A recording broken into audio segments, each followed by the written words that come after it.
I'd like to welcome everybody to the July Mialaquo Village Board of Directors meeting. We have a quorum and we'll call it to order. First on the agenda is to approve the minutes from last meeting.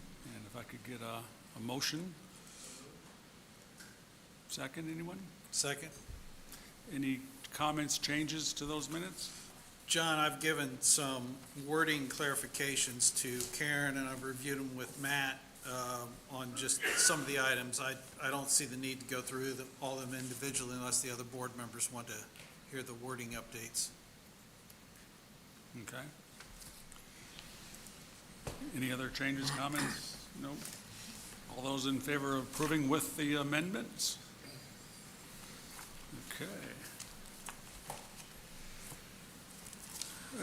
Let's see, a couple comments I'd like to make. One thing I wanted to do is call out the HOA. I think they're doing a fantastic job this year. The new leadership that Linda Garza has brought really, improving the HOA. They're to the point where they're redoing a lot of their governing documents. They're changing their name to better reflect who they are. But one thing that really caught my eye was that they have members from the HOA that attend over 250 meetings a year. They attend every POA meeting, including every advisory committee meeting, every county meeting, whether it's the county commissioners, the LUB, workshops, Monroe County, all that. Like I said, over 250 meetings a year that they go to and document, and then from that, obviously not everyone has got information relevant to Mialaquo Village, but ones that do, they write articles in their newsletter. So it's a great service, I think, that they do the community. So if you're not already a member, I would certainly encourage you to join. In addition to that function, they've got a lot of social activities as well. Let's see. Oh, another thing that kind of got lost in all the noise this year so far was I look back at our amenity subsidy. So from 2023 to 2024, full year, we reduced the subsidies in our amenities. This is golf, food service, and rec by over $664,000 year over year in straight subsidy reduction. A lot of that came through continuous improvement. As we reported in January, we had just under $1 million of continuous improvement savings last year. Obviously, a lot of that impacted our amenities. And year to date, we're at $430,000 of continuous improvement savings so far this year. So we've got the entire organization engaged. Another nugget to note is that our full-time headcount in the POA is actually down 8% year over year. So we're definitely finding ways to be far more productive and cost effective.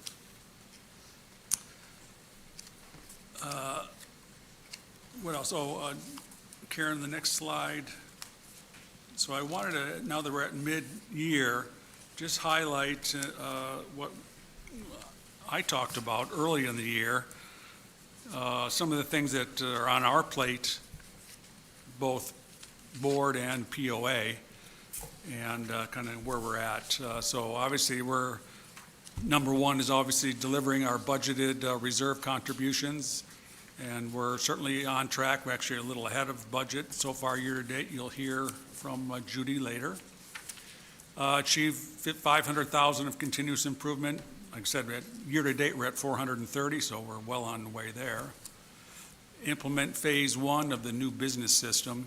I can tell you that when I first got involved with the POA in 2020, this was the number one priority for the CFO at the time.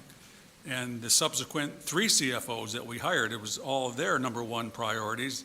And thankfully, our current CFO got it done.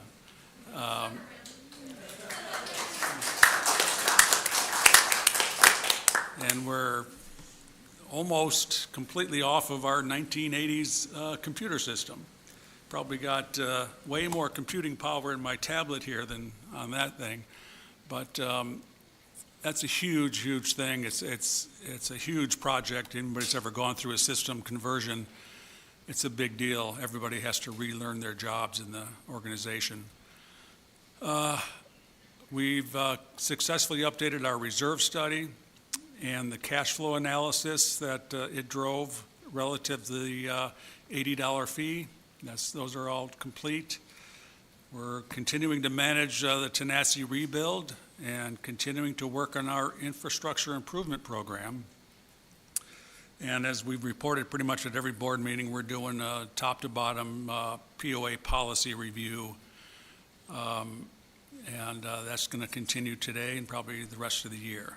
So I just wanted to give everybody an update on some of the things that we've been working on as a board and management. One other announcement was we've got 9 lots in Kahite that will be going on sale Thursday, that our first priority are any current POA members have first crack at them. These are golf front lots in Kahite, newly platted. So, Beth, how long do we give residents?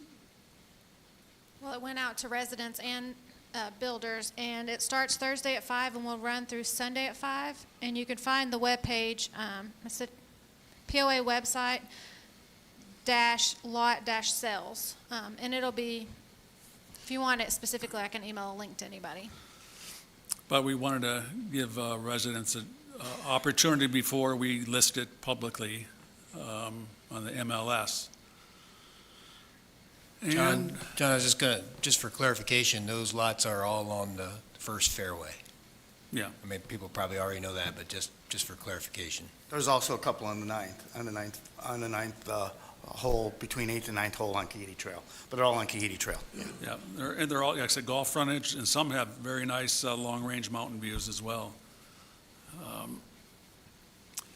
So that's what I got.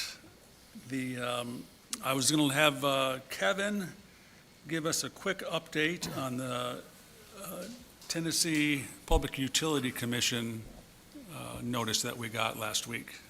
Sure. Good afternoon. I've been asked to provide a brief update and some context relative to an administrative petition that was initiated by a property owner recently with the Tennessee Public Utility Commission.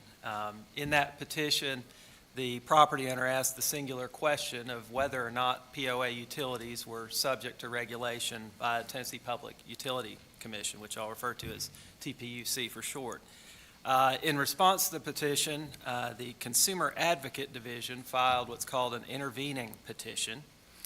And I want to make clear that although the Consumer Advocate Division is administratively organized as a separate division of the Tennessee Attorney General, this was not a Tennessee Attorney General's enforcement petition or action in any manner. It's not a lawsuit against the POA seeking any affirmative damages, and there is no claim in the administrative proceeding that the POA's specific utility policies, rates, or operations violate any applicable laws in the state of Tennessee. The sole legal issue currently pending is whether or not the POA has ever been subject to TPUC regulation in its 40 years of operations. The POA's position is that it has always been statutorily exempt from TPUC regulation under Tennessee Code annotated 65.4.1016B. And I'll just read the operative section, which provides that public utility does not mean nonprofit homeowners associations or organizations whose membership is limited to owners of lots in residential subdivisions, which associations or organizations own, construct, operate, or maintain water service systems for the exclusive use of that subdivision. So that's the operative statute. And the Consumer Advocate has argued after 40 years of operation that the POA is not subject to this statutory exemption because there are commercial lots that are incidental to the residential lots within the community. On July 10th, following receipt of this petition, I met with the Consumer Advocate Division to explain the POA's exemption. Provided substantial evidence that Tellico Village was created by TVA, the federal government, and TRDA, the state government, under a document called TV 60,000A. And in that agreement, Tellico Village was a planned unit development designated exclusively for residential purposes. The Tellico Village land has always been designated by TVA as for residential use. Subsequently, TVA and TRDA approved Cooper Communities, Inc.'s master plan for the Tellico Village community, and the master plan designated the community as a master planned residential community. And it designated the primary use of the property as low-density residential, which it is and has always been. Tellico Village has always maintained the position that's been exempted from TPUC regulation as a master planned residential community, specifically under this statute. And TPUC has reinforced that exemption by the fact that it's never sought to exercise jurisdiction or regulation over Tellico Village utilities at any time in the previous 40 years. TPU's own interpretation in this regard, I think, is the clearest evidence of the statutory interpretation of that provision. The Tennessee Comptroller and the Tennessee Association of Utility Districts have also provided written verification that Tellico Village utilities are exempt under this statutory provision. So I will note that on the next day, July 11th, the original claimant withdrew the petition with TPUC. And so all of this is remaining is the intervening petition, and we fully expect that the matter will be satisfactorily resolved in the near term. The legal bases for the position are, one, that TVPOA has always been statutorily exempt, and that's been reinforced by TPUC over the last 40 years of operation. Secondarily, it's our position that both TPUC and the Consumer Advocate Division would far exceed their administrative authority to seek to exercise jurisdiction over the POA. TPUC has never regulated any other HOA or POA in the state of Tennessee that operates a water or wastewater system. Currently, there are 8 water and 10 wastewater systems regulated by TPUC in the state of Tennessee, all of which are private corporations for profit that provide utility service in very limited customer areas. TPUC has reinforced its position regarding regulation of private for-profit corporations in its own annual report, which to the governor of Tennessee, in which it introduces its jurisdiction by stating that the commission has jurisdiction over Tennessee investor-owned utility companies, which is not what TVPOA is or has ever been. Further, in TPUC's own website, it has the same statement when the commission it states that the commission has jurisdiction over investor-owned public utilities. Once again, Tellico Village POA has never been an investor-owned utility operated for profit. Further investigation regarding the scope of authority of the Consumer Advocate Division, it reinforces the same position. In its own statement in response to a sunset hearing with the Tennessee legislature, the Consumer Advocate Division specifically stated the General Assembly established the Consumer Advocate in 1994 to represent and provide a voice for the interests of Tennessee consumers of investor-owned utility services. Once again, that is not what we have here. So I think it's been made clear to TPUC and the Consumer Advocate Division that there is not jurisdiction here, there is no basis for an administrative claim, and we firmly believe that this will be satisfactorily resolved in the near term. At this point, there is the POA utilities have always been regulated by TDEC with respect to their operations and services, and have always been operated under the authority and parameters of the declaration for Tellico Village. So that's the current status. We will certainly keep the community updated regarding progress in the future, and look forward to a successful resolution of the matter. Thanks, Kevin. One more administrative item to cover before we get to the open forum. There was a very time-sensitive expenditure that the board approved in between board meetings that we want to ratify here today. Mike Braddock made a motion to approve reserve fund expenditures not to exceed $14,460 for the purchase and installation of a 3-ton mini-split HVAC system for the Kahite kitchen, with the understanding that the 25 budgeted project of $16,000 to replace tables and chairs will be deferred to allow for this much more time-sensitive expenditure.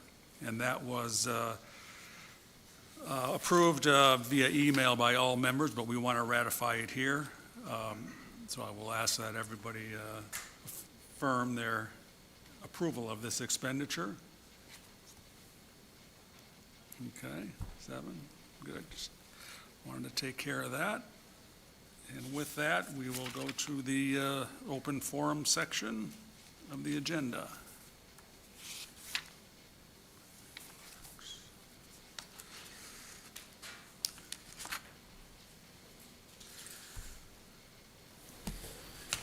John Olson, Tanasi. I'd like to ask the board to direct PSAC to continue discussions on the water loss questions partially covered at the July PSAC meeting. The committee presented recent water loss was excellent, that presentation. Further investigation of the recent water loss summation is necessary. Additionally, I would also like to address water and sewer rates. Which committee do I bring that to, PSAC or the Financial Advisory Committee? PSAC does not set rates. It's FAC in conjunction with the board. Okay, thank you.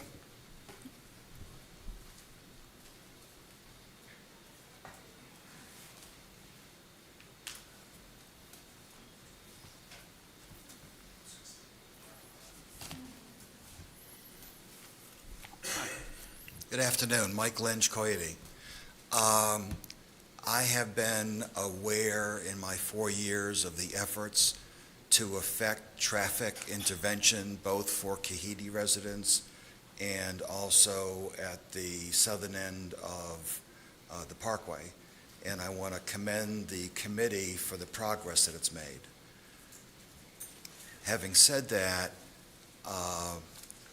as a stickler for compliance and having been audited several times myself over the decades, I am asking the question if the committee, in the performance of its duties, at least this year, is in compliance with the state's lobbying statutes.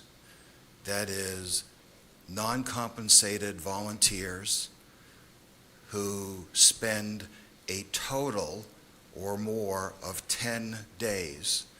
That includes at-home days, that includes email days, that includes any communication days, have registered with the state.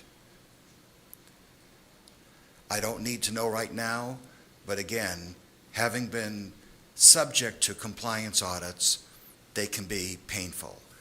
And I am concerned that as TDOT moves forward, there will be third parties who do not support either the light or the rotary and will be looking for levers to pull to interrupt the process, and determining that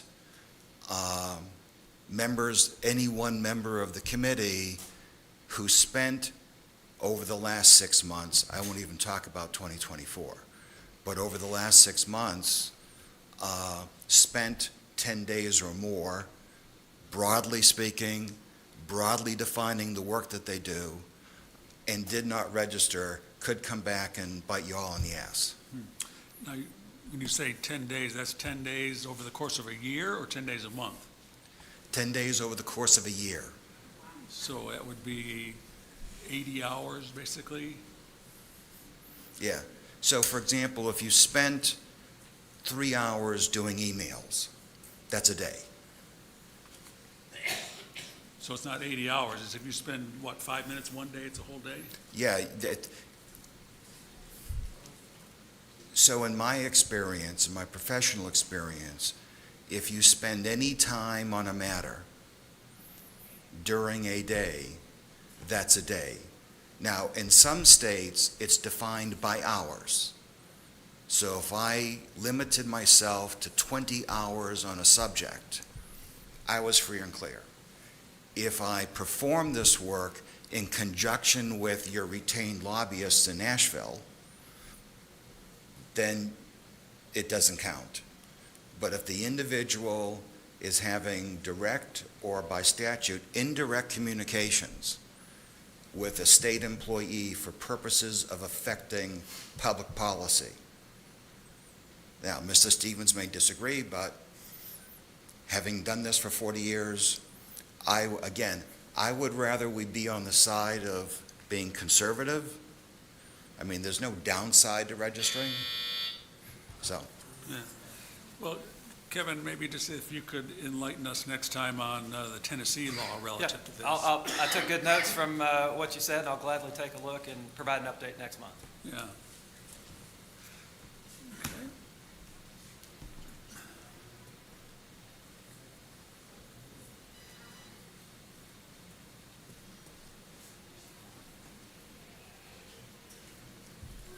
Okay. Good afternoon. Joe Bogardus from Kahite. My compliments to the board and the staff for all the savings that they have generated through continuous improvement that you reported on just a bit ago, John. I was also encouraged to hear that the head count of the staff has been reduced by 8%. As a tour guide, I often get questions from prospective residents of actually what is our current head count. So what is the current head count with the 8% reduction? Guess I'd have to look that up. Okay. I don't know, well, Russell might know that off the top of his head. That's full-time and part-time and seasonal at this particular Okay. moment. Do you have a full-time head? What is the full-time head count? 100 and, I think, 76. Okay, that's good enough. Thank you very much.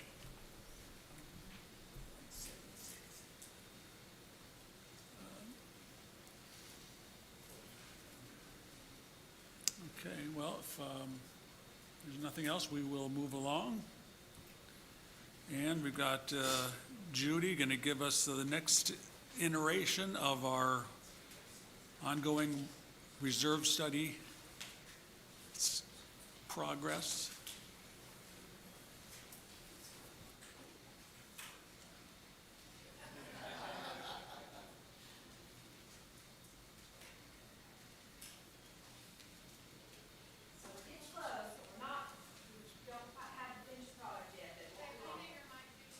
Yes, there we go. We're working on it. This presentation is intended to help explain our updated reserve study and how we plan to use it going forward. Some of this information I also shared with the board last month, so this is a little bit of just an update on that. This is kind of an overview to help bring everyone up to speed who might not have been living in the village back in 2022 when the original study was put together.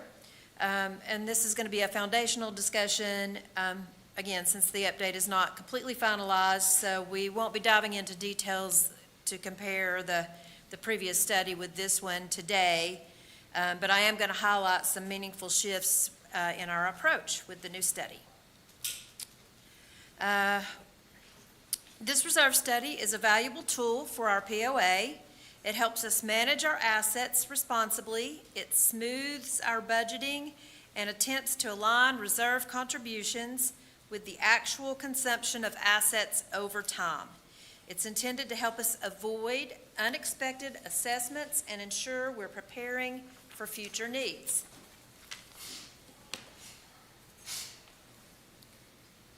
A reserve study evaluates the condition and useful life of our key physical assets, then estimates the cost to maintain or replace them over time. It includes all of our major assets, but now the way we model each one can vary. For example, buildings are not treated as a single unit. The study breaks them down into their major components, like an HVAC system, a roof, and the floor, and builds funding plans based on those parts. This 2026 study does not assume a full building replacement from the ground up. A reserve study is not a maintenance calendar, and it does not guarantee exact timing or cost. It also doesn't include new amenities or future projects. It only applies to existing assets that the POA already owns and maintains. New projects need separate planning, funding, and discussion.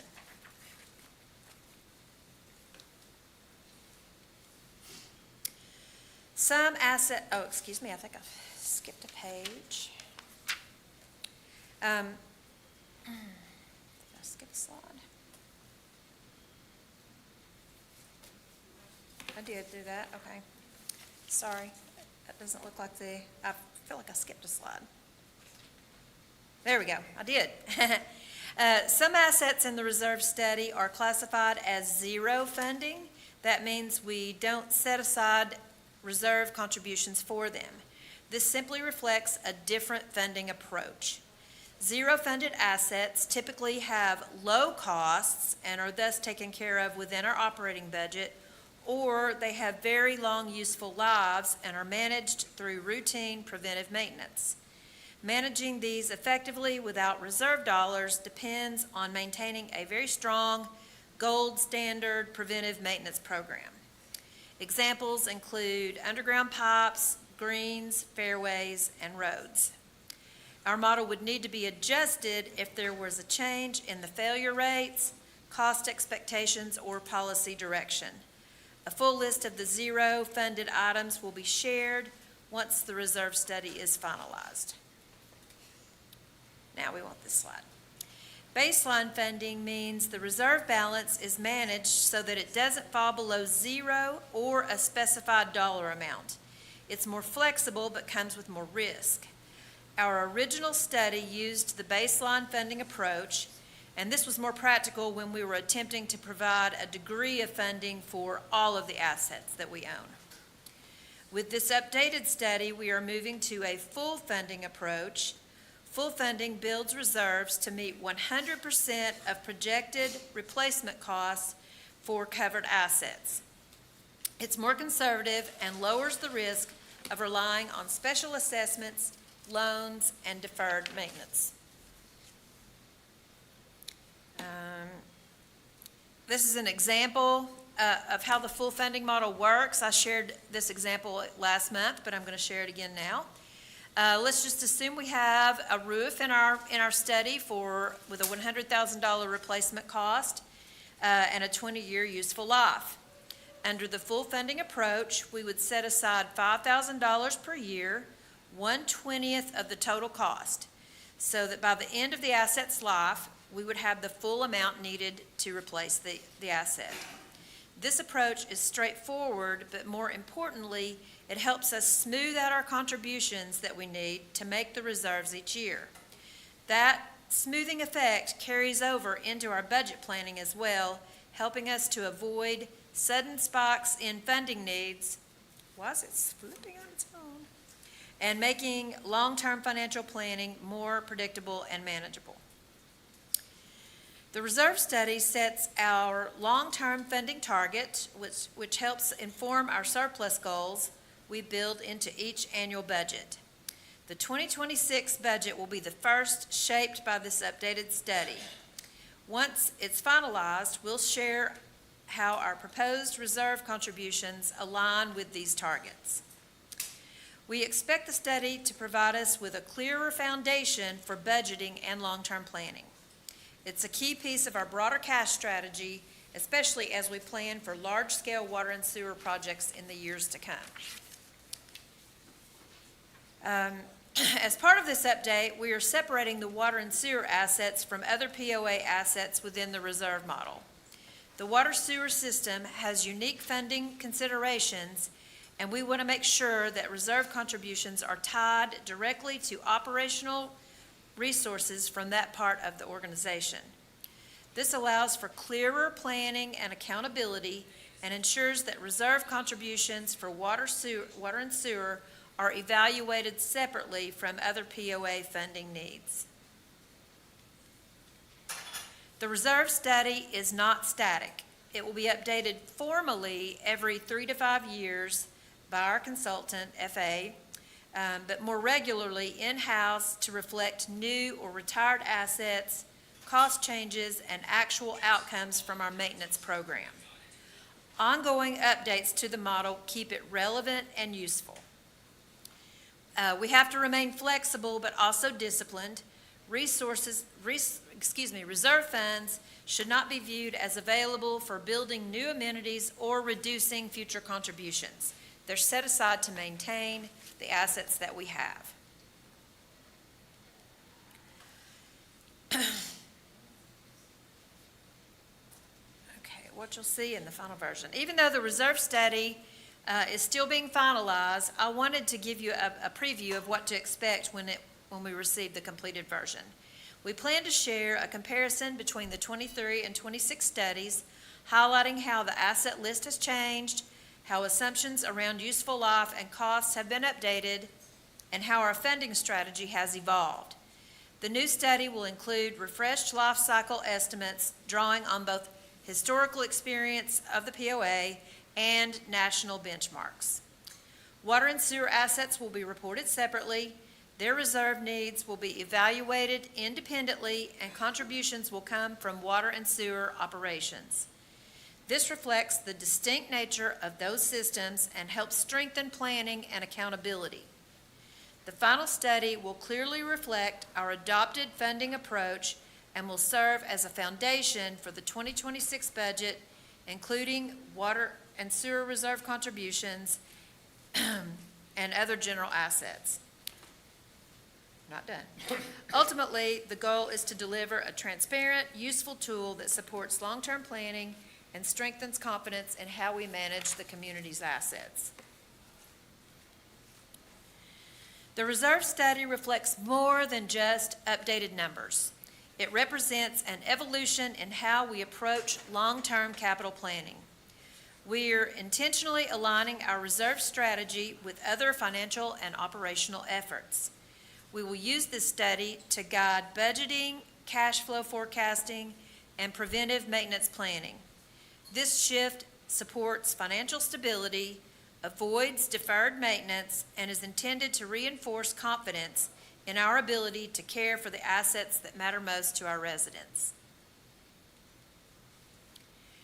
This presentation is just the first step in making the reserve study more visible and hopefully more understandable across the village. We are committed to keeping this dialogue open as we move into the next phase of planning and implementation. Oops, excuse me. And that is it. The reserve study document, when it's completed, will be posted on our website. And in the meantime, we welcome your feedback. Feel free to contact me with any questions you have and provide me with your thoughts as we move forward. That's all I got. Thanks, Judy. So a quick question, Judy. In regard to the second item there, what's the time frame? Do you think it'll be ready to put out on the website? Well, we have kind of finalized the decisions that I believe on some of the key points that we needed to make. So we'll be communicating with our advisor and getting them to complete the reserve study. Once we get it, the final report, we would share it with the board and let's review it one more time and be sure it reflects what we want it to reflect, and then we'll post it. I don't know, another couple of weeks for us to get it posted, would you think? I don't know. I mean, the I don't know plan how right long it'll now, take for us to, well, the plan right do now it. is for you to go over the actual reserve study next month at the board meeting, right? And do that reconciliation, like you said. right. So at some point between now and the next board meeting, hopefully we can get something posted publicly. But it's a much different animal. I mean, it's like night and day. And the difference is the input. You know, we have a great management team now that has opened up and provided all the information they needed, as opposed to last time the consultant was left to figure stuff out, and which is why they just made a lot of assumptions and lumped a lot of stuff together because they had no details. Right. Now we've got every piece of equipment, for example, on the golf books, every lawn mower, every piece of equipment now is broken out separate. So it's completely different and much more usable as a tool than the first time around, which the consultant said, first time through this is usually not the best. So I think everybody's going to look forward to actually seeing your next. Yeah. So, yeah, the next Presentation. presentation, we'll go over in more detail the old study and the new study and what some of the differences are. We'll actually have some of those numbers and assets to look at. So we'll get it up as soon as, we may wait until after we've had that discussion before we post it, or we may decide to post it first. Yep. We'll see. Just want to reiterate what we announced several months ago, that we're breaking out the reserves for water and sewer separate from general reserves. And the intent at this point is that water and sewer, the utility P&L funds its own reserves, right? So there's going to be, here's all the assets of water and sewer infrastructure, and that the profit, if you will, from selling water and wastewater services funds that reserve requirement to maintain itself. So it's going to be self-sustaining like every other utility in the area. Like LUB is not part of Loudoun County. It's a separate entity. KUB, the same thing.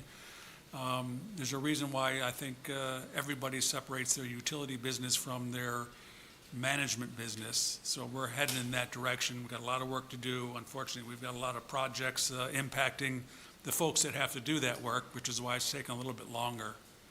But we're well on the way to making that happen. Anything else? No? Scott?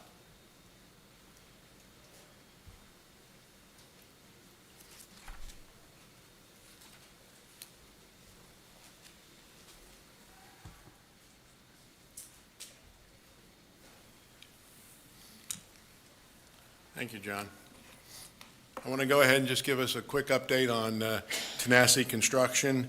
And I will say that while some of the slides are similar to the ones I presented at the town hall 6 days ago, the progress and the photos you will see are significantly different because there's a lot of work has been done over the last 5 or 6 days. As I mentioned, we did put in, we've got all of the concrete in on the cart barn, and we've stripped all the forms from the exterior of the walls and the upper forms on the interior. We've still got the forms on the interior of the walls because it's supporting scaffolding that we'll be using in the next phase. We've got the potable water line from the main line up on 444 all the way down to where it will tie into the building. And we are just about ready to finish up the fire water lines for both the building sprinklers and the new hydrants. We've got them all the way through what will be the restaurant parking lot, and they are adjacent to, ready to be tied into the main lines at 444. We're just getting, we want to make sure that we've got everything ready there and all the final pieces of equipment for the pump, for the valves that we need for that tie-in. We've got the structural steel on site, and we will begin erecting steel for the floor of the pro shop, ceiling of the cart barn starting on Monday. We pushed that back a week because we had some extra work we had to do in the parking lot area, and we couldn't get a crane in there at the, when we wanted to this week. So we're going to get the cart barn ceiling and floor. We should have the concrete placed for those this month as well. And installing the guardrail from the cart part, from along the cart path, we've actually completed that earlier this week. So my slide was due on Monday, and we actually finished it on Tuesday. So even the slides are out of date. That's how quickly some of this work is going. We've got the damp proofing on all of the cart barn walls, and we started backfill. We got the drain tile in and started backfilling. And again, this was on Monday we started backfilling. We are about 3 feet down from the top of the walls being complete, and that should be done by tomorrow. So that's how quickly we're moving that. A lot of the fill for that material came from the footers for the restaurant. So we were actually able to dig the footers for the restaurant area and just pile that up and then put that in and backfill, use that material as backfill. Also, we had been stockpiling quite a bit of that dirt over behind the golf maintenance building over on Davis Ferry Road. So we've been trucking that material back to the job site, and we're compacting it as we go, and we've got all of the drain tile in, and we'll have that. We should have that finished, as I said, by tomorrow or Friday at the Friday. We just started excavating for the conduits for the electrical power under the restaurant parking area. The electrician expects to have that done by the end of next week. And once we get the footers in and get the concrete out of the way, or the concrete for the footers placed, we'll begin installing the underslab utilities for the restaurant. We expect, weather permitting, tomorrow to pump in about 8 truckloads worth of concrete, about 75 to 80 yards of concrete into all of our footers there. The steel's being, they're finishing up on the steel and getting all the anchor bolts placed for all the columns there. And then as soon as we finish that, we do intend to put gravel and binder like we have in the golf shop parking lot. We plan to put that in over on the restaurant side. So we will have all of our first layer of asphalt down and all. And again, let me just remind people, I know a couple of folks have said, well, how come the parking lot is kind of rough? Well, it's rough because that's only the binder layer. We have another finish coat that will go in right before we open. So please don't be concerned about how rough the parking lot is. It will be a much better quality by the time we finish. Again, I think I've shown this slide, but here's where when we were placing the concrete into the cart barn walls. And then this was a photo from about 3 days ago when we had just started backfilling, and I'll have my last photo. Will show you where we are today, or actually yesterday.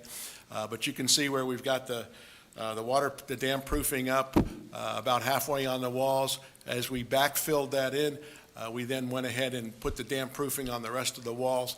And we did that on purpose so that we didn't have to build scaffolds. So it made it a lot safer for the damp proofer crew to go in there, and it also made it a lot faster.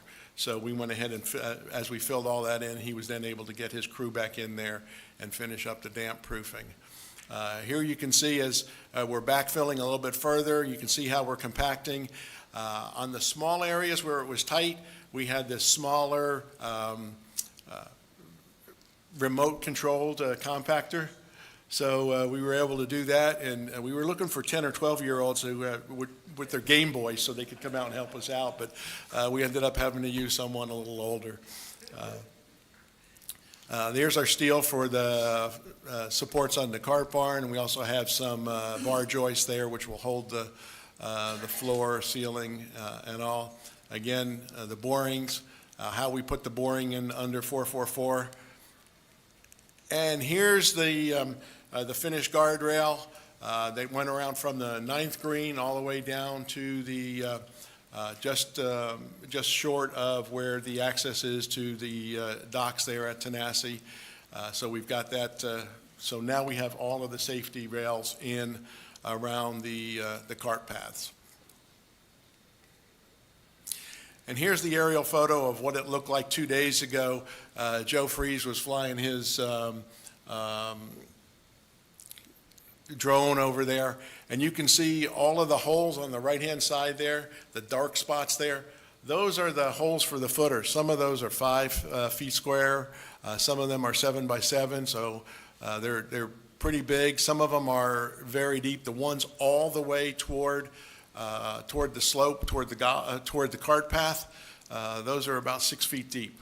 And we needed deeper footers to support the roof and to support the building because of the slope and how far it falls away. You need to have that retention and all to have the footer down into some good solid area. And again, all of that dirt went right up against the walls, and you can see how that was used and is filling in over there in the front of the cart barn. So for the TAP projects, we've got 4 projects currently underway. The main pump station, we are still working through with the contractor on his bid and ways to reduce the costs.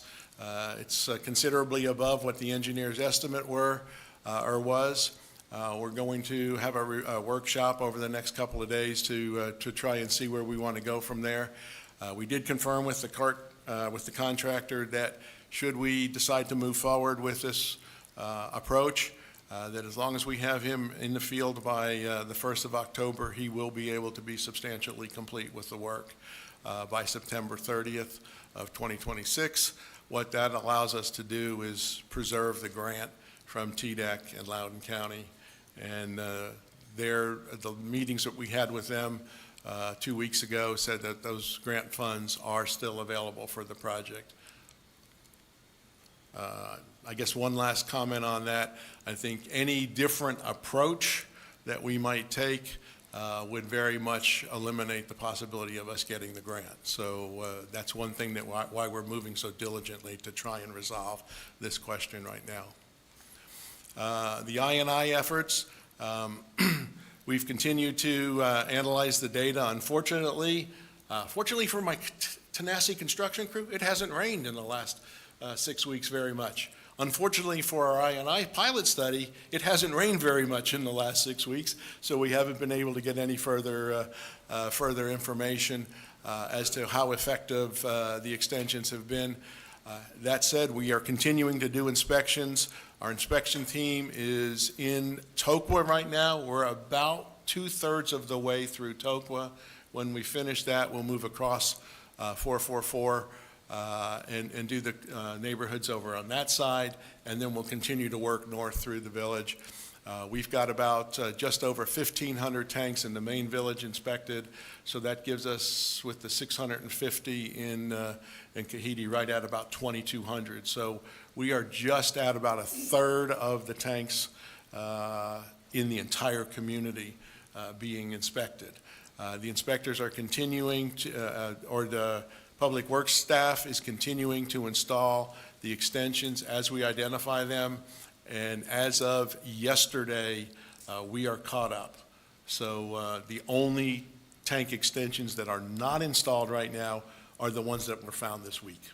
And we always run, the Public Works team runs about a week or two behind so that we can give them a list and they can get out and do a full day or two's worth of work.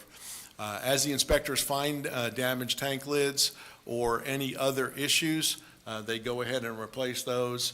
And we've gone through about 120 lids, which is about 2.5 years worth of lids that we had done previously. So the inspections are finding they're finding a number of issues, and I think it's really beneficial to what we're doing and we're also identifying old controllers and all, and we're working on, do any of these need to be replaced with some of our more modern control panels as we're going through that as well. The Kahite Pump Station upgrade, we have given out a task order to Jacobs to study the waste flows there and to evaluate going with a totally new package wet well station or to just upgrade the existing pump station. We do expect a preliminary engineering report around the 1st of September for that, and then we can make a decision on how we want to go forward. We did have a meeting last month with TAS to discuss their capability of accepting additional wastewater from Kahite. That was for two reasons. One, obviously, we've got new neighborhoods going in, with the new lots being built on. And also, we were not sure how effective the I&I remediation was, so we wanted to make sure that they would be able to handle the maximum wastewater flow from there, and they have confirmed that they can. And Jacobs will prepare the full review packages for us as they have done in the past. Elevated water storage tank, we do have the 60% design review. It is with PSAC. We've gotten comments back from the PSAC members, but we've put that on hold pending a new report technical report from Jacobs as to do we need an elevated water tank to deal with some of the low pressure and low flow issues within the village, or can that be done with a ground level tank? And that they are moving forward with that, and we expect to have that report from them within the next couple of weeks. They're evaluating the pressure issues and flow issues within the village. We did do a couple of the board members, myself and some PSAC, our Public Works folks did go out and test a couple of the fire hydrants to get a little bit more on-ground data, and that information is being used by Jacobs as well. We also, as part of our previous meeting that I had mentioned, we had met with TAS. We discussed the water side for the village, the main village, because they supply all the water to Kahite. But TAS currently supplies water, especially during the summer, to the south end of the village. And we do have some booster pumps there, so to boost the pressure. And they did say that one of the times that they cannot supply water is when we need it most, and that's during peak demand, because everybody in the area goes ahead and waters the same as we do. So they run out of water. Let me rephrase. They have severe demands on their water system at the same time Love does, at the same time we do. So we cannot look to them to get additional water to meet our peak demands. We also, as part of the Jacobs study for the water storage tank, whether elevated or ground, somebody did bring up a question: do we need a tank at all? The question there is, yes, we have to have a tank. The question is what size, and that is because we don't have adequate storage or LUB, and we need both of the 500,000 gallon tank that we currently have at Chota, plus the 1 million gallon tank Love built for us in order to meet our peak demand storage requirements. And I think that's it. John, any questions or anything else? No, I don't think so. Thank you, Scott. Maybe you'll probably be giving us some more updates in the future. I think it would help maybe for visually to show those thermometers. You've been doing a job keeping up on your I&I remediation. So when you're showing where we are and how many we've had to repair, I think that's helpful. Good visual. More than happy to do that. Like I said, we've done 463 extensions on almost, like I said, 2,100 tanks that we've inspected and all. And of all those, as we're inspecting them, like I said, we're caught up. We've also are identifying the number of tanks that had previously had extensions, and we have found about a dozen tanks so far where the tank itself is actually above the finished floor of the lower level. So therefore, we could not put we cannot put an extension on because that would move it up. And then you run the risk of, if there is a failure, you get a backup into the individual homeowner's lower level. We'd rather not do that. Understood, understood. So you said over 2,000 inspected and 420 some? 463. 463, so we're running a little less than 30%, but Yes. maybe down to 25%? About 25% right now, 26%, I believe. Thank you. Okay, thanks, Scott. Now to the star of the show. So I just wanted to announce some good news, something I think is a valiant effort by some of our staff. In the last week or so, the Parks and Recreation Department hosted the Superhero Camp at the Chota Recreation Center. And for 2 weeks of that camp, we had 63 children from all over the country to learn about superheroes, as you would expect. My suspicion is most of them are visiting grandparents, and I think it's a wonderful opportunity to have them. Our superheroes included the Tellico Village Fire Department, Sean Talent, who is a retired Navy captain, as well as the Smoky Mountain Service Dogs, kind of an unthought of superhero of sorts. The kids had also the opportunity to learn how to play pickleball, learn how to play tennis, and of course the swimming pools were an attractive feature. Just really want to compliment the Parks and Rec Department, the Marketing Department, everybody who's involved with that effort. In my mind, this is something our staff does that improves the quality of life for our residents by just giving an opportunity for visitors from outside the community to come in and enjoy our assets, and I presume also spend some time with family. So I'm really pleased and appreciative. Larissa Lonsdale is here in the room today to make a capital request, but I want to tell you thank you. That's an awesome effort, and I'm really appreciative of that. Also wanted to, excuse me, update the community on the installation of the AT&T fiber. We have, if you weren't aware, there were a number of instances where AT&T had impacted our water and sewer infrastructure during the course of their installation. And it came to the point where it just was no longer tolerable. Communicated to a great degree with the board, and Attorney Stevens and I have spent some time talking to AT&T about their installation methods, how they're going about doing things, and asking for a remediation plan going forward. And we've had some productive discussions, back and forth, and I do feel confident that we will move forward with this. I'm not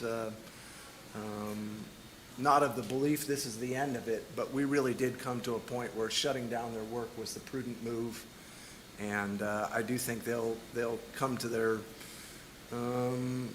realization that we have some expectations with installing things and not infringing upon other elements within the right-of-way. And I do think we're going to get back on track, but we are taking our time, and I think AT&T will respond accordingly.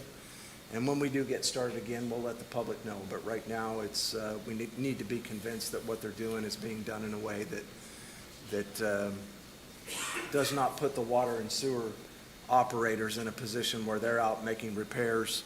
Invariably, these line breaks happen no sooner than 4:30 in the afternoon. Nothing ever happens at 9 o'clock in the morning.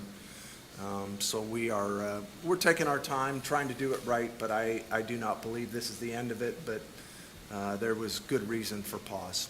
That concludes my report. Okay, thanks. And now, I guess, update on the traffic circle from Mike Lackey.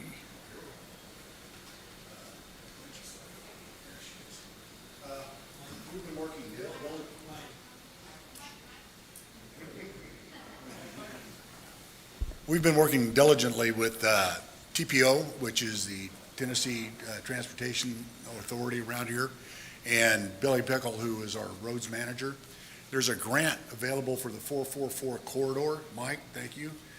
We're going to look into your data too. We want to make sure we're doing everything right. But there's a grant available that we've been accumulating about $105,000 to $110,000 a year for seed money, and this is the third year. So in October of this year, it'll be over $300,000. And as such, the state has decided to take that money and engage with a traffic circle at Mialaquo and 444. It's called a state small business grant, and what that does is the $300,000 that we're getting from the federal government has prompted the state to break ground and get going on this. They've also put in, excuse me, they looked at putting a light in, but the road structure didn't lend itself to it because in the future, there's an opportunity for 444 to go to 4 lanes. So they've got a plan for the future. The estimated cost of this is between $2 and $3 million with the utilities reroute and everything else. In addition, excuse me, I'm joking up here. The funds that have been released have allowed them to issue what they call a PIN, which is a project identification number, which means it's a go. They're estimating completion in 28. So that's going on there. Also, they've put in, the Highway Committee has put in a telecam. Have you linked to that? It's on the website, and what that is you can look on it's the traffic right in front of Tanasi right now. So you can have a look there and see if we're having high traffic, and they would like for the board to consider maybe at the next meeting to allow them to put one of these traffic cams on the back of the POA building. The cost of that thing is about $200 to $400. Kevin put the one in at Tanasi, and you can look at that. And I can't tell you how many times I've gone on next door and somebody goes, "What's the traffic jam on the 444?" Well, go look at it. It's called a Teleco Cam, and it's on our website, and you can see that. Really want to extend a great big thanks to all of the Highway Committee, especially Ken Litke, and Ken Litke, Wally Bearden, Rick Carlin, David Gillum, Deb Marshall, Greg Reedy, Scott Reich. In addition, they're working on the streetlight for you guys down there in Kahite. They've already started the survey on that. They've got the money allocated for that, and that's looking to break ground last quarter of next year. So there's a lot going on to try and improve the traffic flow in the village, both here and in Kahite. And the efforts of Ken Litke have been much appreciated. He's drugged me around here like a child going to a new meeting and getting me to go see some people and get these things off the ground. So that's what's going on with that. Okay, that's good news. Been talking about that for a few years now. What do we have next? The policy review. Does this come with samples? I wish. Downstairs, 4 o'clock, out the bar. Open bar. Just kidding. All right, so this is a policy. Bring your credit card. Yeah. Or run a tab. Yeah. So this was a policy we actually discussed last month, and we weren't able to get it on. We needed some further discussion. So this will be posted on the POA website under board review after this meeting. But we wanted to kind of go over the changes, and it's more just takeaways, removals, than additions. So the alcohol policy is very, very old, and we really, most of it was just like the first paragraph is adding some of our other food service locations which were not on the original policy. And everything in black stays the same, everything in red has been added. So what we added is, or any POA service establishment. So when this was first written, we had contractors that ran our food service, so a little different than us running them in-house today. And then brown bagging is not allowed. However, we do have a corkage fee, which is allowed if you want to bring your own wine into the food service establishments. And then for golf courses, everything stayed the same, except we added better terminology, clubhouse restaurants, or beverage cart services when available. They're not always available, and at that time you could use the clubhouse restaurants. For Chota Recreation Center, you can see we removed a lot because most of that stuff is not even happening at Chota anymore like it was back in the day, and Chota was used for a much different purpose. So no alcoholic beverages are to be brought in, sold, or consumed, is all that will remain under that topic. And then we removed the clubhouses as those are addressed in the first topic, which is under food service. And Tokwa Pavilion and Kahite Community Center, they have their own rules and regulations, so instead of reiterating those in a policy, we are just going to link you to those rules and regulations. And that's really it on this one. And the only other thing I'll say is we'll also be uploading in a couple of days the investment policy, and most of the changes there were more grammatical and defining definitions. The board needs to look at that as there was a recent change yesterday, so I'll give them a couple of days, and then that'll also be posted, and then both of these will be brought forward next month for approval. Any questions on this from the board? All right, that's all I had. I guess one, just a clarification why only a few of the policies show up here. There's obviously a whole multitude of other policies within the POA that are more internal procedural type policies that are getting reviewed and updated and put in place that don't impact necessarily the public, and they're not typically even presented to the public, so how we, like I said, procedurally do business within the POA itself. So those things are all happening behind the scenes. Typically, we're only going to be talking about public-facing policies like the alcohol policy and some of the other ones we've brought forward. And since we made a big deal about the investment policy 2 years ago, maybe, Yes. We're going to go through the minor changes again. It's more grammatical than anything else. We'll be presenting that next month, so, Yep, thank you. thanks. Beth, with the investment policy, if you go through at the very end where it talks about who's authorized to make the decisions on what to invest in, it's okay to have on one of them is the chief financial officer. Then look at the titles, because I Okay. believe we still have chief executive and the CFO. So you need to make that more general, whether it's chief executive period or general Yeah, I think that's what manager we or discussed, whatever. keeping it simple. Need Okay, to make yeah, it we'll do more that. broad. All right, thank you.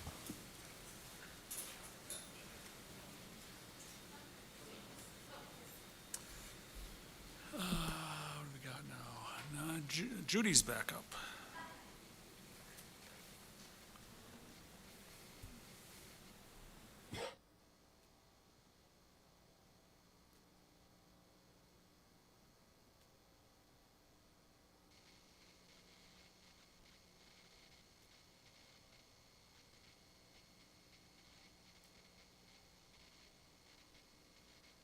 Microphone, Judy. We're $35.3 million at the end of June, which is the same as it was at the end of May. And we have an increase of $4.5 million since December. We earned 4.4% average on the reserve balance and 3.5% on much of our operating cash. Our balance sheet remains strong. Our total assets are $76.4 million. That's up $7.9 million year-to-date. Our total liabilities are $20.8 million. That's up $3.3 million, primarily due to increases in the unearned revenue that you see over there on the bottom right, which are up by $3.4 million year-to-date. Our debt-to-equity ratio remained at 16% this month. The health of our accounts receivable remains strong as well. The ratio of our allowance account to the account receivable balance is 36% this month, unchanged from the month of May, and an improvement from 41% in December. The balance due on suspended accounts remains lower than it was in December and year over year. The current balance of $750,000 represents 37% of our current accounts receivable balance. And again, looking down there on the bottom right at the unearned revenue, the total at the end of June was $9.9 million. That includes upfront payments from residents for prepaid assessments, golf and rec fees, the utility assessments collected, and the unspent water sewer infrastructure asset fee funds collectively represent 63% of that total. Let's look at our WESAF account checkbook. The balance carried forward, I'm going to look at all the numbers that have the little red asterisks by them, was $1,113,000 at the end of December. We have contributed $2,791,000 to the account through June. We have spent $318,000 on 3 projects this year, and that's the yellow, green, and blue over there. We will see this $318,000 represented as earned revenue on the income statement, while the remainder of the funds collected are still sitting in that unearned account balance that we just looked at, $3,582,000. The account has earned $43,115 in interest income in 2025, and the balance is now $3,629,000, which we just saw on the balance sheet previously. And these funds, this balance will continue to carry over and only be used for the TAP projects as we committed to when we set the fund up. And going forward, while the fee is suspended indefinitely, the only other deposits that you'll see in here besides interest income will be those that are collected for those paying for new permits for new connections to the system. Let's look at our consolidated profit and loss statement. We finished June with a gross profit of $16,543,000, which is up $315,000 over our forecast. We beat the prior year gross profit by $644,000. Our expenses through June totaled $11,374,000, and were $614,000 better than the budget. The primary contributors to this result were wages, which were $151,000 better than budget, and maintenance expenses, which were $240,000 better than budget. Most of this was from various public works departments. We've got maintenance of sewer lines and common property. Golf maintenance, rec, and food service do also have some unspent maintenance expenses. Our other income and expenses are contributing $814,000 favorably to our budget variance through June. $318,000 of that total comes from that revenue now being reported as earned from the WESAF funds that were spent on one of the 5 projects. And interest income, which is $341,000 better than expected year-to-date. And again, some of that is timing differences. We anticipated spending more on the TAP projects this year than we have so far, and so our balance is higher and we're earning more interest to date. Our net income through June totaled $4,961,000, and if we add back the depreciation expense, our net surplus is $6,205,000, which is $1,743,000 better than budget expectations.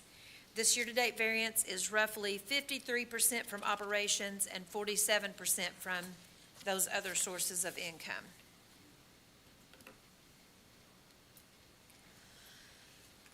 We see on this slide our operational net surplus that we just saw on the previous slide of $6,205,000, less $4,924,000 in reserve spending through the end of June, leaves us with an unspent reserve net surplus of $1,281,000.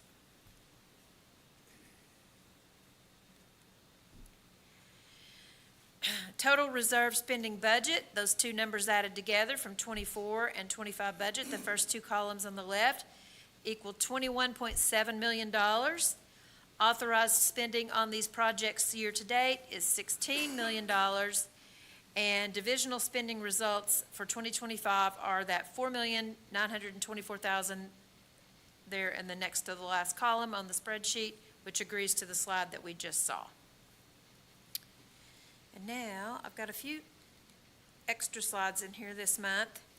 So during the last town hall meeting, Mr. Braddock committed that we would follow up with with a public comparison of our Tellico Village water and sewer rates compared to those charged by LUB, both inside and outside the city of Loudon.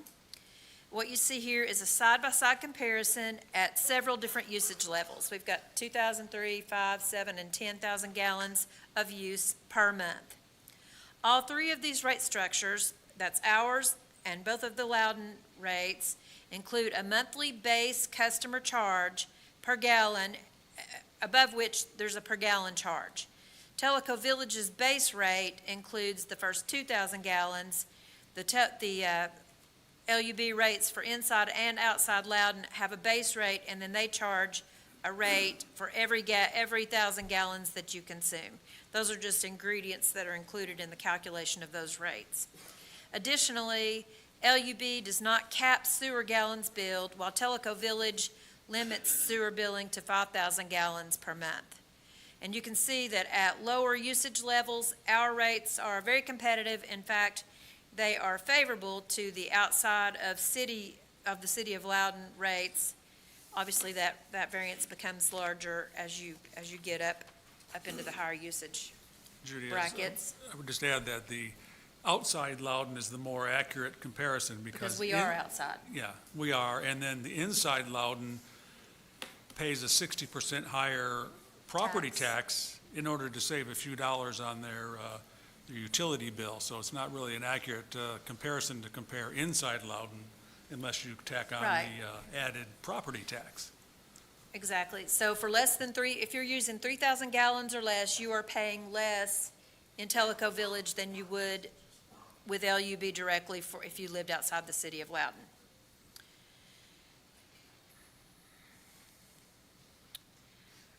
This slide shows, you'll have to spend a little time staring at this one. The slide shows the percentage of Tellico Village households that fall inside each usage bracket by month.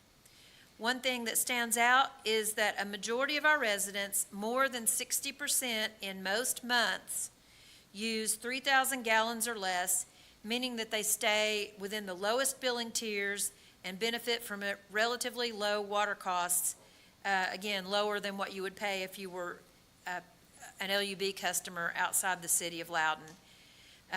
Even during the summer months when irrigation use is at its peak, over half of the community still stays under 5,000 gallons.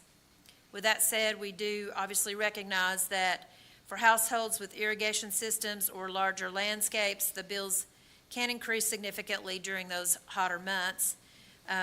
These usage levels above 10,000 gallons are reflected in the seasonal spikes that you can see up there, typically from June through September or October. So I realize that this slide has a lot of numbers. It's a pretty busy one. So for anybody who would like to take a closer look, I encourage you to view this slide online after the meeting to better digest these details. This slide tracks the wholesale rates that LUB has charged the POA since 2021. In that time, our rate has risen from $1.94 to $4.17 per 1,000 gallons. That's an increase of 115% since 2021. Another 16% increase is anticipated in 2026.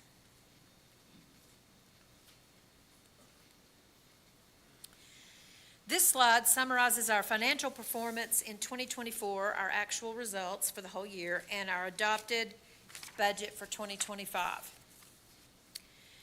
The gross margin is calculated as the gross profit divided by the total revenue. The gross profit is the difference between what we bring in for water and sewer sales and what we pay to purchase water. This represents how much remains to cover operating expenses and capital needs. A margin in the high 60% range is consistent with industry benchmarks for water distributors and allows for both operational support and reserve building for water sewer purposes. Historically, our margins did not reflect long-term planning for infrastructure reinvestment, but with our rapid increase in the cost of water and combine that with the scope of upcoming projects, This has pushed us to have to rethink how we budget and plan for the future. And obviously, this process is continuing to evolve, and we expect to move away from just taking an industry standard and try to customize that more directly to what our needs are and what our reserve study says we need to be saving for the future. The net margin, which is what remains after all the expenses, is shown up here as well. We've got the percentages and the dollar amount, the operating surplus. It's up there. The actual dollar amounts, I believe, are more relevant than the percentages in understanding the impact.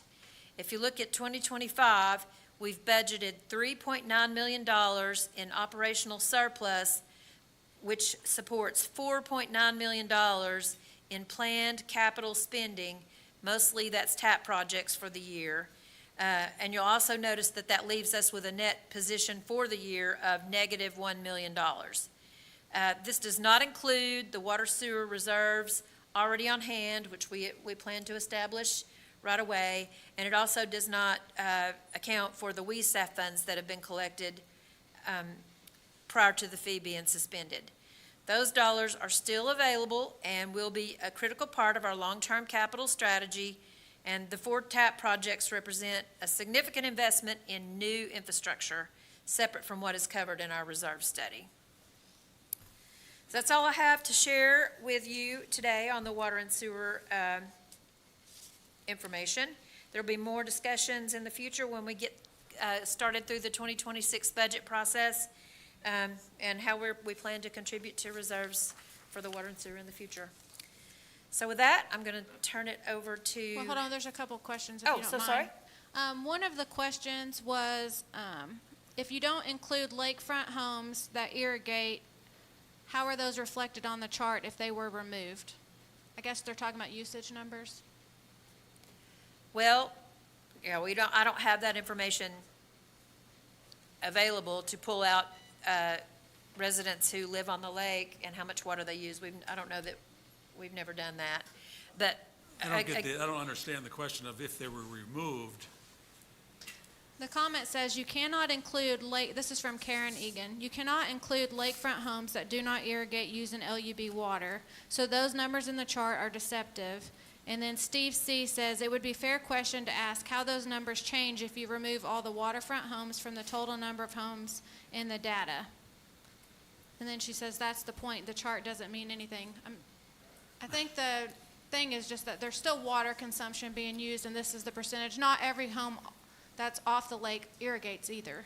yeah, and I don't know what percentage of homes that are in the community are on the, we have close to $6,000, how many water sewer customers do we have? Close to 6?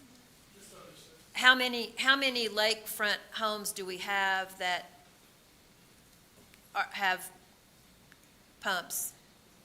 I don't know that number's ever been, I've never heard that number. I think what the point is if you were to subtract out the waterfront properties, Yep, and the rule of thumb, at least from Dr. Google, is every person uses 100 gallons a day, so that's 3,000 a person. But for 2 people, I would say 4,000 to 6,000.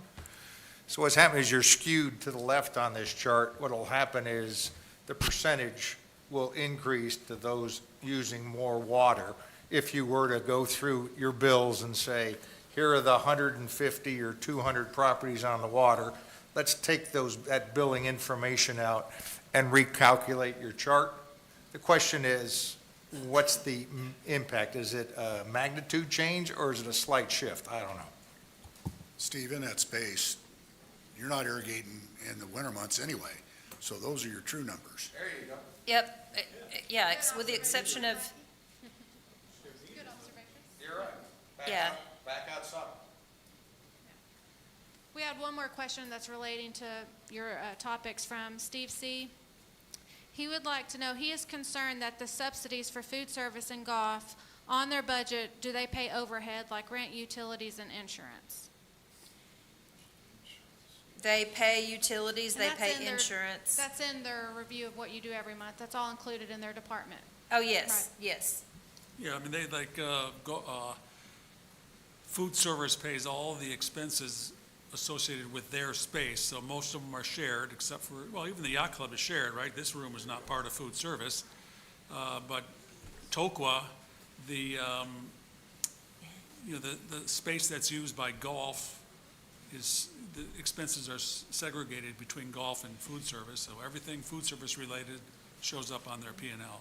That's correct. It's not, it doesn't come through in the form of rent. It did when we had the separate LLC. They paid rent to the POA, but now they are in charge of whatever building they're in and all the related Utilities. expenses of that, all the overhead of maintaining that building are directly charged to that department. And I'll just add, in the case of insurance, in the last, I'll say 3 years, 2 to 3 years, insurance has been broken out and that expense has been assigned to the appropriate departments. For instance, docks. Correct. The Golf marine gets- insurance. Yes, so there is, to the extent, I'll say practical, an assignment of expense associated with our insurance coverage. Any other questions? With that, I have on the sheet 3 listed, but one of them was the one that you ratified at the beginning of the meeting. So we have a request from Parks and Rec for some exercise and strength equipment, and we have a courtesy mention for anchor replacements at the docks. So I will let. Larissa? Oh, Larissa? Okay, I wasn't sure who was giving the. There's going to be a couple of us. Oh, y'all Thank you, guys. We are looking for a capital expense to cover 17 pieces of equipment. We do have several members of our rec committee here with us, and they did go on tours of different facilities to see what kind of equipment was available and what would fit best in our community. And so Trey has a presentation for you guys that he is going to talk about all the equipment.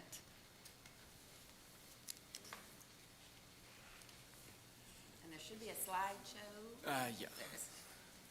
Okay, so starting back calendar year 2024, we made the decision to pursue getting a new strength equipment to fulfill the resistance training side of the exercise room. Once approved through the budget system, we started to seek out quotes from accredited manufacturers and narrowed down to about 4 different options that we then took our Parks and Recreation Advisory Committee on a field trip to put the hands on and see what they thought. After this field trip, the advisory committee came to a near unanimous decision to go with the company Matrix as the first option for the bulk of the machines. So when I say the bulk of the machines, we are asking for the funds to buy 17 pieces. 13 of those 17s will come from one manufacturer, while the other 4 will come from 3 separate manufacturers to fulfill the entire package. Do I need to click? Oh, okay, wonderful. So there were a few pieces that were not well received on the Matrix line for those pieces. Those are the reason we sought out these other manufacturers, as well as enhancing the offerings that we provide. I believe I have a picture of the 4 pieces, or it may not be on there. Okay. So back a slide, please. So what we're asking for are the 13 foundational pieces from Matrix, and then the 4 enhancement pieces. You may see there's 3 bullet points there. So the TechnoGym flexibility includes an anterior and a posterior piece, so 17 in total. And next slide. So what you're seeing here is a rendering of our exercise room. As it currently stands, you'll see the 4 treadmills placed there on the right-hand side. That is indicative of where the cardio portion of our room ends. And on the left-hand side, what the layout would look like with the pieces we have proposed. This is just to sort of get a sense for what the spacing would be with everything in place. And here is what we have actually in the room. I actually prefer the next slide to show it a little bit better. Yep. Just sort of getting a sense for what that space is going to look like. So that covers the general. What I want to do now is take the time to answer any questions that you all may have.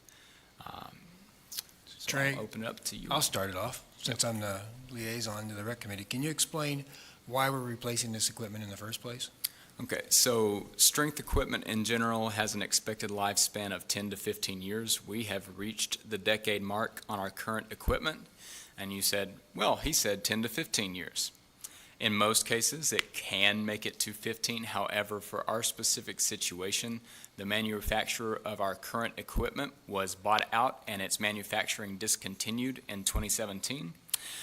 This has created a problem for us where it is hard for us to get repair parts on a timely manner, as well as finding them at all. So they have a long period of downtime and an accrual of repair costs. Larissa was kind enough to find some of those numbers for us. And so if we go back to 2019, looking at our logs from Parks and Recreation, we spent $636 on the repair of strength equipment. Just to sort of trend along here, 2023, we spent $2,700. And then 2024, we eclipsed $6,000 in terms of repairs on strength equipment alone. And so as it continues to trend in the wrong direction, we would like to get ahead of the curve here and start anew. The foundational pieces are coming with a 5-year extended warranty, so all repairs, all of that is going to be covered for the next 5 years. We won't be accruing those skyrocketing rates anymore. So on top of that, we are looking at the enhancement of safety, the enhancement of the ergonomics of the machines, their efficacy, and in culmination of all of that is why we're looking at this funding request. Trey, what are you fixing to do with the existing equipment? So the existing equipment is going to be traded in for whatever trade-in value it has.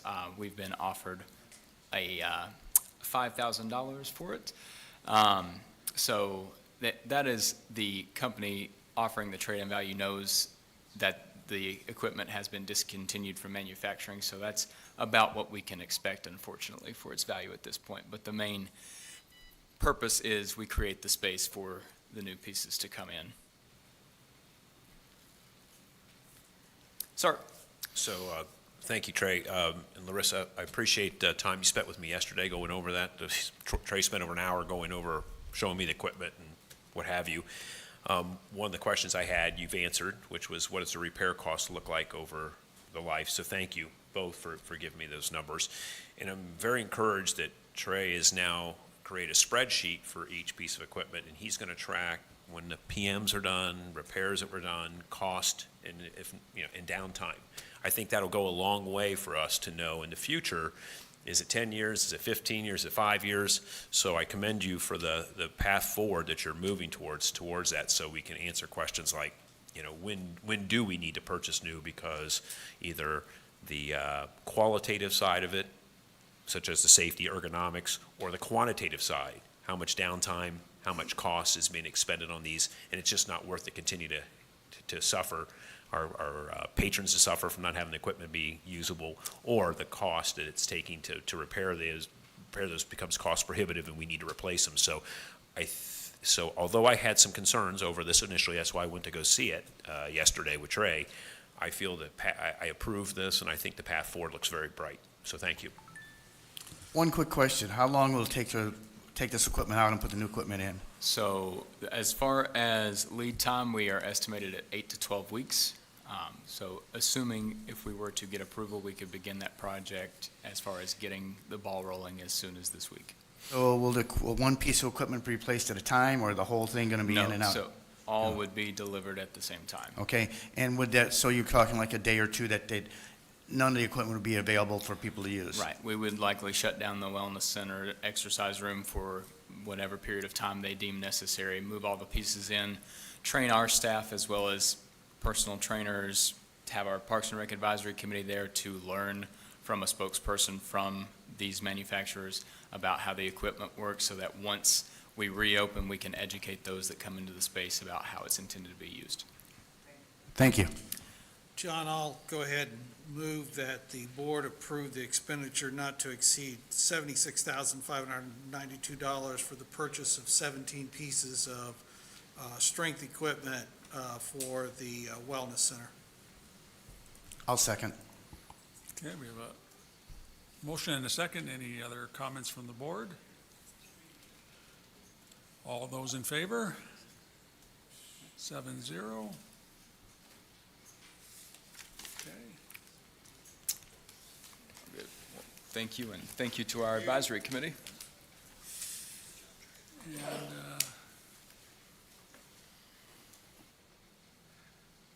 so the honorable mention for the anchor replacement, that was within the $50,000 spending limit budgeted. I forget, what was it? We had budget of $52,800. Cost is coming in about $37,000, so $16,000 below budget. It would, I think, be beneficial if Matt took just a minute and explained the design of the new anchors and how those are going to be I believe, a significant improvement over what the current situation is and why it is so critical that we have good anchors for our docks, or otherwise we have potential problems. Sure, I'm happy to do that. So we are talking about the replacement of anchors at D, E, and F, which I believe sit right out here at the Yacht Club. As you know, we've got floating docks. They are anchored. They are typically, I think, 4,000-pound cement blocks. And the previous design has been to put a piece of rebar that is implanted into the concrete.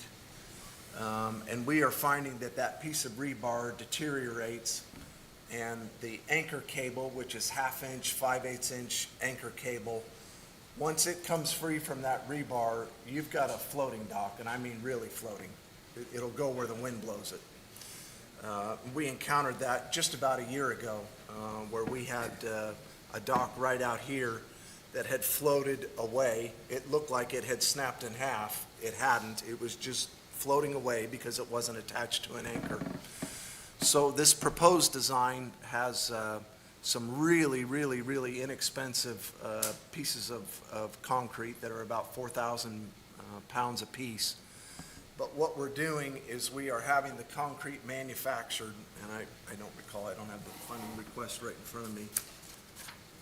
So about $1,900 a piece to have these concrete anchors manufactured with an electrical conduit sleeve built into the center of it, the short way, so that when you wrap the cable, it will come down and actually go right through the conduit, right through the center mass of the anchor, and then tie the anchors back together that way. So at this point, the only way that the anchor rope or the anchor cable is coming out is for it to go all the way through about 18 inches of concrete. So I think this is a far better design. This is an unusual design. These docks here at Yacht Club are the only ones that have that anchor design, and so we're doing three this year, 3 next year, I think is my recollection. And we really are dealing with this both from a safety standpoint, but also a liability standpoint.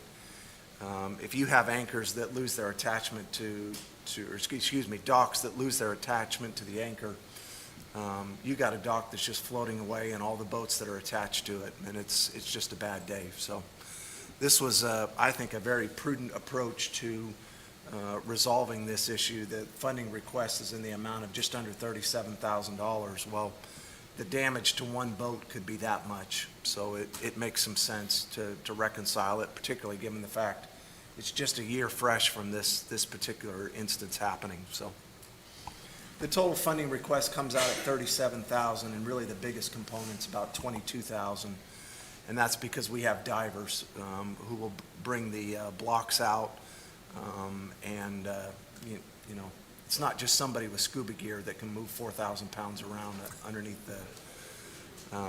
the surface of the water. So that's the largest component, but I think it's very worthwhile, and it did get PSAC unanimous approval. Okay. Thank you. And that concludes capital. Yep, yeah, one more item, Yeah. yeah. And then, yeah, the last item was the Kahite fence subcommittee that's been formed. I'll let Ed give you some background on that. The Kahite fence was never in our maintenance program, so the last 25 years has kind of deteriorated quite a bit. And previously, Matt has come back with an estimate of $500,000 to fix that. So I took it on last year, and we said, no, nobody's going to approve $500,000 to fix a fence. So there is money in the budget next year for it. I said I'd form this committee because previously there was proposals to have a berm out there, knocked out the fence, have a berm. Both the Highway Commission was against that, and 90% of the Kahite residents were against it.